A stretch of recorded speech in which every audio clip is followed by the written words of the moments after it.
ඔබ අහලා තියෙන කළු රටවල් ගැන. நான் கேட்கவில்லை கருப்பான ஒரு நாடு. ඒ සෑම කළු රටකම පදනම වන්නේ කුමක්ද? නීතිය බිඳ වැටීම. அந்த நாடுகளிலே காணப்படுவது சட்டம் கீழே கிடப்பது.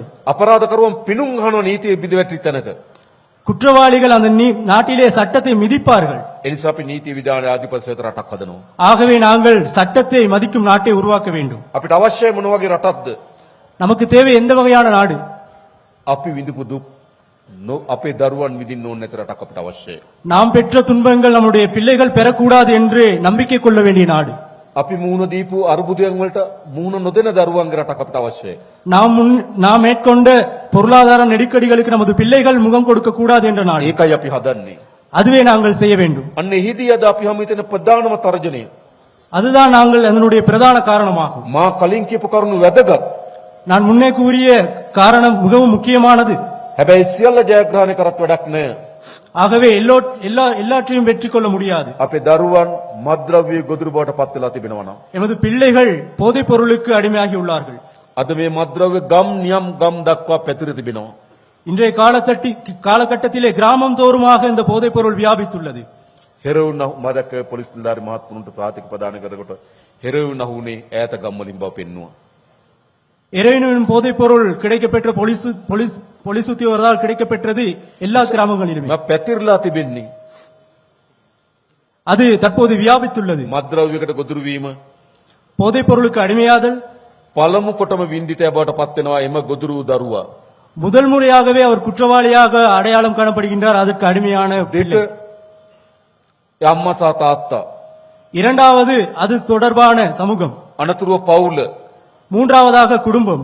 වින්දිතයන් அதற்கு அடிமையானவர். මත්ද්‍රව්‍ය වලට ඇබ්බැහු කෙනෙක් ඉන්න පවුලක් போதைப் பொருளுக்கு அடிமையானவர் வாழ்கின்ற குடும்பம் ගමම ප්‍රතික්ෂේප කරන පවුලක් බවට පත් වෙනවා. அந்த கிராமமே அந்த குடும்பத்தை நிராகரிக்கும். ඒ අම්මගේ අපේක්ෂාවන් සහ බලාපොරොත්තු அந்த பெற்றோரினுடைய எதிர்பார்ப்பு මුළුමනින්ම බිඳ වැටෙනවා.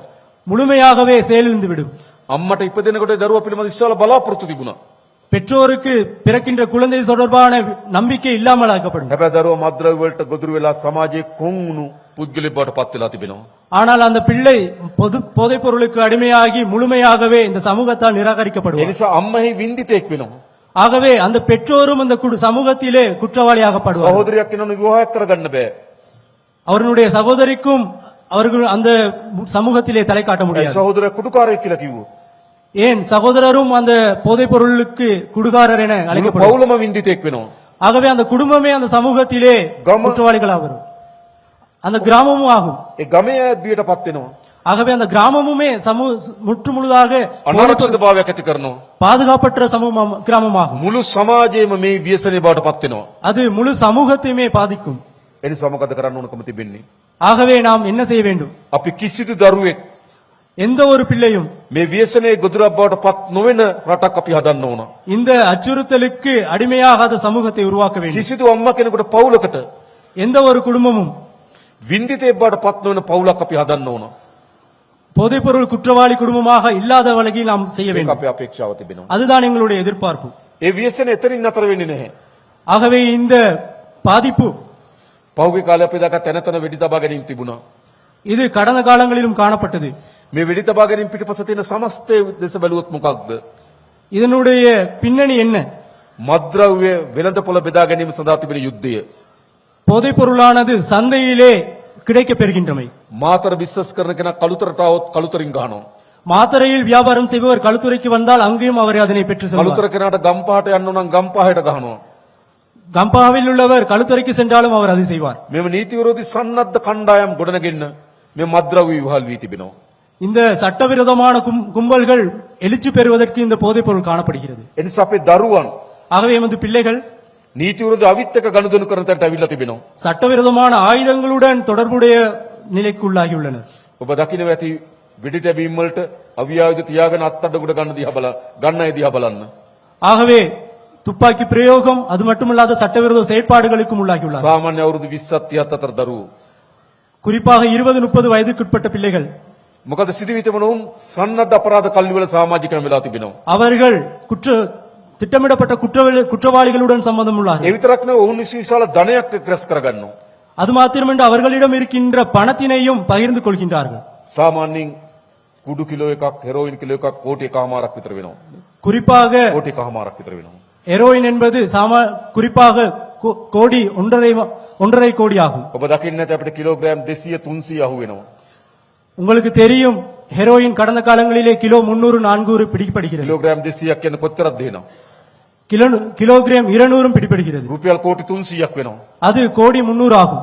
බලන්න මේ ජාලයත් එක්ක කොච්චර මුදල් සංසරණ වෙනවද? நீங்களே பாருங்கள் அந்த வலையமைப்பினுள்ளே எவ்வளவு பணம் මම பரிமாறப்படுகிறது. හිතනත් පහුගිය කාලේ අත්අඩංගුවට ගත්ත කිලෝග්‍රෑම් கடந்த காலங்களிலே கைப்பற்றப்பட்ட போதைப்பொருள் 2100ක් අත්අඩංගුවට අරන් තියෙනවා. 2100 கிலோகிராம் கைப்பற்றப்பட்டது. 2100ක් කියන කෝටි 3000ක්. 2100 கிலோ என்பது கோடி 3000 கோடி. මේ ජාලයත් එක්ක විශාල මුදල් සංසරණය වෙනවා. இந்த வலையமைப்பிலே அதிகளவான பணம் பகிர்ந்தளிக்கப்படுகிறது. ඒ මුදල් වලින් මොකද කරන්නේ? இந்த பணத்தினால் என்ன செய்கிறார்கள்? ඒ මුදල් රාජ්‍ය යාන්ත්‍රණය ඇතුළට එනවා. அது அரச நிதிக்கு உட்படாது அது அவர்களினுள்ளே பகிர்ந்தளிக்கப்படுகிறது. සමහර දුර්වල රාජ්‍ය නිලධාරීන් ඒ මුදල් වලට බිලී බා ගන්නවා. சில துரதிருஷ்டவசமான அரசு அதிகாரிகளும் அதற்கு உடந்தையாகிறார்கள். ලක්ෂ ගණන් දීලා හොර පාස්පෝර්ට් එක හදා ගන්නවා.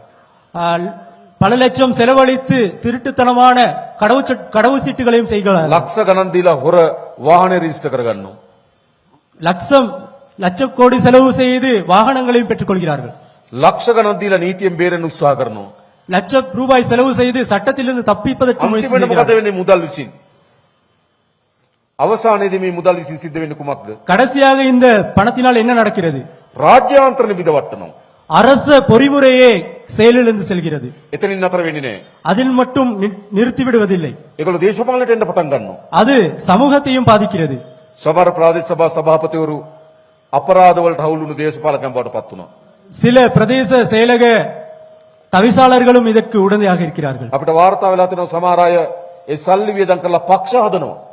எமக்கு தகவல் கிடைக்கப்பட்டுள்ளது அவர்கள் அந்த பணத்தினை செலவு செய்து கட்சிகளை ஆரம்பிப்பதாக. ප්‍රාදේශ සභාවේ බලය, அதனால் அந்த பலம் පළාත් සභාවේ බලය, பிரதேச செயலத்தினுடைய பலம், පාර්ලිමේන්තුවේ බලය பார்லிமெண்டத்தினுடைய பலம், එම කුඩු හා බැඳුණු ජාලය අතර යාමේ අනතුරකට මුහුණ දී තිබෙනවා. அது போதைப்பொருள் கடத்தல்காரர்கள் மற்றும் வியாபாரிகளுக்கு அடிமையாகிறது. ඉතින් මේ යාන්ත්‍රණය කොයි විනාශකාරී දක්වා ගමන් කරමින් තිබෙනවද කියන එක අපි තේරුම් ගන්න. ஆகவே இந்த அரச பொறிமுறை எவ்வாறு பயணம் செய்வது என்பதை நாங்கள் அவதானிக்க முடிகிறது. දැනට අපිට තිබෙන්නේ இப்போது எங்களுக்கு கிடைக்கப்பெற்றது කුඩු ව්‍යාපාරිකට ආරක්ෂා දී දේශපාලකයෙක් ඉන්නවා. போதைப்பொருளை விற்பவர்களுக்கு பாதுகாப்பு வழங்காத ஒரு කුඩු ව්‍යාපාරිකට රැකවරණ දීපු දේශපාලකයෙක් ඉන්නවා. அவர்களுக்கு பாதுகாப்பு வழங்காத ஒரு அரசியலை முன்னெடுக்க வேண்டும். තව නොබෝ කාලෙකින් මොකද සිදුවන්නේ? இது எவ்வளவு காலத்தில் இது நடக்கும்? කුඩු ව්‍යාපාරිකයම දේශපාලකය වෙනවා. போதைப்பொருளை விற்பவர்களும் அரசியலுக்கு வருகிறார்கள். ඉතින් පක්ෂ හදමින් තියෙනවා. அவர்கள் வந்து கட்சிகளையும் දැන් உருவாக்கியுள்ளார்கள். වාර්තා වෙලා තියෙන ප්‍රාදේශ සභා මන්ත්‍රීවරු ගණනාවක් එවැනි අත්අඩංගුවට අරන් තිබෙනවා. ඒ වගේම ප්‍රාදේශ සභා මන්ත්‍රීවරු ගණනාවක් මුදල් නේද? ඒවට ලබා දීලා වැඩ කරපුවා අපිට වාර්තා. දැන් සභාව නියෝජනය කර බව අපි දන්නවා. இப்போது பிரதேச சபை உறுப்பினர்களும் அதிகமானோர் இதற்காக கைது செய்யப்பட்டுள்ளார்கள். මේක මේ විදිහට අපි වර්ධනය වෙන්න දෙනවද? இது இதற்கு முன் நடந்துள்ளதா? ජනාධිපතිවරයා හැටියට මට පුළුවනි. ஜனாதிபதியாகி என்னால் முடியும். අපේ මහජන ආරක්ෂක ඇමතුමා අපේ නිලධාරීන් ඔබතුමාලා අපි ඔක්කොටම පුළුවන්. උන දෙයක් උනාවේ කියලා උනන් අහක බලාගෙන ඉන්න. எங்களுக்கு முடியும். பொதுமக்கள் பாதுகாப்பு அமைச்சர் அனைவராலும் முடியும். நடந்ததை அப்போது விட்டுவிட்டு செல்ல முடியாது. අනේ අපේ දරුවා තාම ගොදුරු වෙලා නැහෙනේ. எங்களுடைய பிள்ளை இவ்வாறு செய்யவில்லை. අපේ ගෙදර මේ ප්‍රශ්නේ නැහෙනේ. எங்களுடைய கிராமத்தில் இந்த பிரச்சனை இல்லை. කියලා අපිට උනන් අහක බලාගෙන ඉන්න පුළුවන්. எங்களுடைய பிள்ளைகள் அதை கண்டும் காணாமல் இருக்க முடியும். හැබැයි මතක තබා ගන්න මේ ව්‍යසනයේ ජාතික වශයෙන් ගමක් ගෙයක් පවුලක් අත් නොවර පැතිරීමේ අනතුරකට මුහුණ දී තිබෙනවා. ஆனால் நீங்கள் நன்றாக நினைவித்துக் கொள்ளுங்கள், இந்த அச்சுறுத்தலானது கிராமம், பிரதேசம், சமூகம் என எல்லோரையும் பாதிப்பு உட்படுத்தும். එහෙනම් අපි මොකද කරන්න ඕන? ஆகவே நாங்கள் என்ன செய்ய வேண்டும்? අහක බලන් ඉන්න එකද හැප්පෙන එකද? மேலே பார்த்து செல்வதை விட அதற்கு முகம் கொடுக்க வேண்டும். මම හිතන්නේ අපි කිසියකට යුක්ති සහගත අයිතියක් නැහැ අහක බලාගෙන ඉන්න.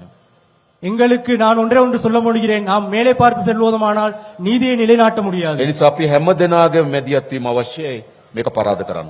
ஆகவே எங்களுக்கான அனைவரினுடைய எதிர்பார்ப்பு இதை தோற்கடிக்க வேண்டும். මට පළමුකොටම සහතික දෙන්න පුළුවන් මා පිළිබඳව. எனக்கு முதலாவதாகவே உங்களுக்கு உறுதியளிக்க முடியும், இதை நான் நிறைவேற்றுவேன் என்று. අපේ ආණ්ඩුව පිළිබඳව. இதனுடைய அர்ப்பணிப்பை பற்றி අපේ ආණ්ඩුවේ ඒකමතික තීරණයක එங்களுடைய- ශක්තිමත් තීරණයක ඉන්නවා අත් නොහරින තීරණයකින්නවා මේක පරාද කරනවා. எங்களுடைய அரசாங்கத்தினுடைய முழு மூச்சே இதுதான். இதனை நாங்கள் தோற்கடிப்போம்.